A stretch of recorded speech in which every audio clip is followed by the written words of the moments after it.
Yo, what's good, people? It's your boy, the Kryptonian Saiyan, bringing you a review for One Piece chapter 152, and I'm loving this week's chapter so far, and not just in the One Piece stuff. Like, I'm loving yesterday's fairy tale chapter. I like how with the fairy tale chapter it bled over into this chapter right here. And what I'm referring to is the fact that it's the small moments in both mangas that keep me reading. And in this chapter here for One Piece, it's just filled with little small things that when I was reading, I was just like, oh man, this is beautiful. Like when Nami is recalling the witch doctor's warning to her saying, can you heal Chopper's heart? Just seeing her recall that and smiling when Luffy is stretching out like this saying, just shut up and come with us. And to see that declaration and to have Chopper right after that, right after Zoro says, yeah, that ought to change his mind, right? To have Chopper just say yes. Oh man, that was one of the more beautiful scenes in this chapter, man. But I also liked how it was kind of a throwback in a way too to when Zoro was first being recruited. When you think about it, every member of the crew besides Usopp, I believe, where Luffy asked them to be part of the crew and they flat out rejected, and Luffy just said, you are going to be part of my crew, and he left no room for debate for it. So I just like how this is a trend. It's not going, it's not going completely out of the question. Like, I'm feeling like this is part of Luffy's character, so I have no problem with this. I like it. Every character has, quirks, and I think for Luffy's character, this might be a quirk. And if that's the case, I'm liking this. But another thing I did enjoy was this one scene where Nami is kind of huddled up with Sanji, right? And her whole thing was, like, we can't get caught by the witch doctor. If we get caught, she's gonna make me stay here. And I just like the little back and forth between the two of them, because right here, what we see is, she's saying, get back to the infirmary. And that's after Nami says to Sanji, quiet, if I go back there, we'll have to wait 2 more days before we can set sail for Alabasta. Do you want Vivi to get even more despondent? And I like how she thinks that part. And the thing is I like how if she would have voiced that, Sanji just would have went for it because it's Vivi. Sanji has a weakness for women.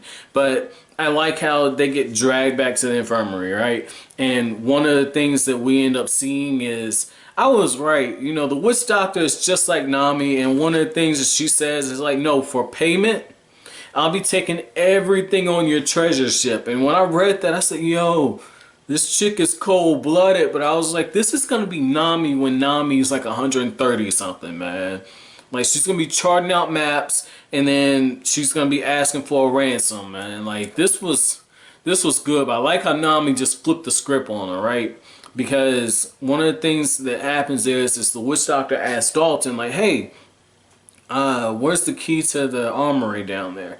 And Dalton says, well, if that really was Wapol that went flying, then the key's on his person.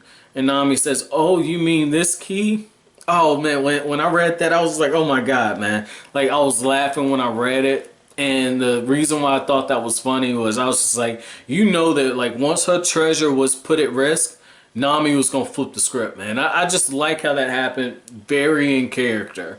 And I like how the witch doctor, one of the things she ended up saying was, you're trying to bargain with me. You're a clever girl, aren't you? And that was the thing. Like, it wasn't said in spite or vain. And it's kind of hard to kind of pick that up when you're just reading it. It's better when you actually see it animated.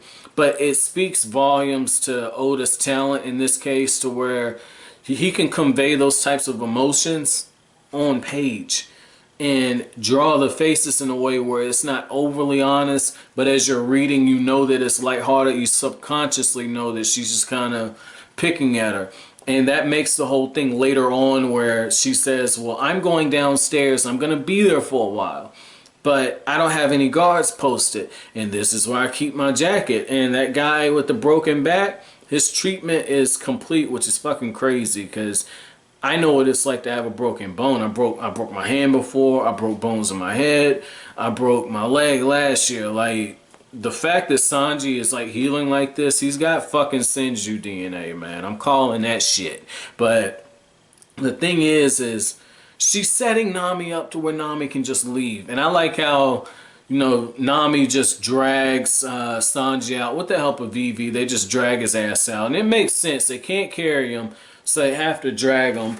But it's the fact that they're dragging him on his back. I thought that was pretty funny because dirty joke coming. If you don't like dirty jokes, just warning you. But I would think that if Sanji was laying on his back with Vivi and Nami on top of him, that he would have more of a reaction. It is a lucky thing that those two had him on his back and he was damn near unconscious, But that being said, I did like the fact that Luffy, after Usopp's, was like, hey, that guy's a monster. And Luffy's like, no, you idiot, he's part of my crew. I like that because, one, Luffy's calling Usopp an idiot, but the other thing is he's very protective of Chopper. And I feel like Chopper needs that, particularly after, the quack doctors, kind of done.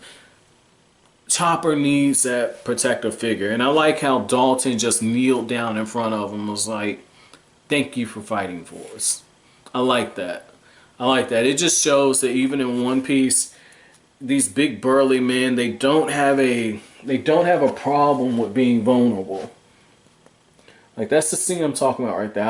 I just like how he recalls, their fight. And then right away, he's just like, look, thank you for fighting. This land will be born again. Loved it. But I knew I was getting a pretty good chapter when, as soon as I turn the page and I see Luffy screaming, and he jumps down and he's just like, look, oh, it's you guys. Oh man, I thought that was funny. He was like, well, I knew that it was somebody familiar because of clothes. I thought you were more of that guy's soldiers. And they asked Luffy, what were you doing up here? And he basically says, just kicking the king's ass. I just love how nonchalant he is. Like, and this is great for me, man. This is great because I did the Dragon Ball Super review not long ago, right? For, I think, episode 40. I think that's where we're at, 40, 41, somewhere around there. But anyway, man, in that episode, Goku was just like, Monaka-sama, you can just split yourself in two, just like Majin Buu. Oh, you have ki like Beerus. Like, idiot main character type stuff. But at the same time, like, the more I think about it, the more I see little small traces of Goku and Luffy. And I don't particularly care for Goku, but he's a fun character to read in the manga. Like, and this is going to get a little sidetracked, but when you read the manga, one of the things that happened is when Goku was planning on fusing with Gohan with those Potara earrings, he actually stops and almost lets Gohan get killed because he's like, do I really want to be stuck together with Gohan for the rest of my life? And they have to tell him, like, your son's about to die. And Goku's like, oh, okay, I'll leave. Like, that's the type of shit that I could see Luffy doing. Not so much letting someone almost be killed, but Luffy sitting there putting his own interest before anything else, no matter the situation. And I don't mean that in a negative way, but just kind of speaking it out loud. At the end of the day, he's going to do the right thing.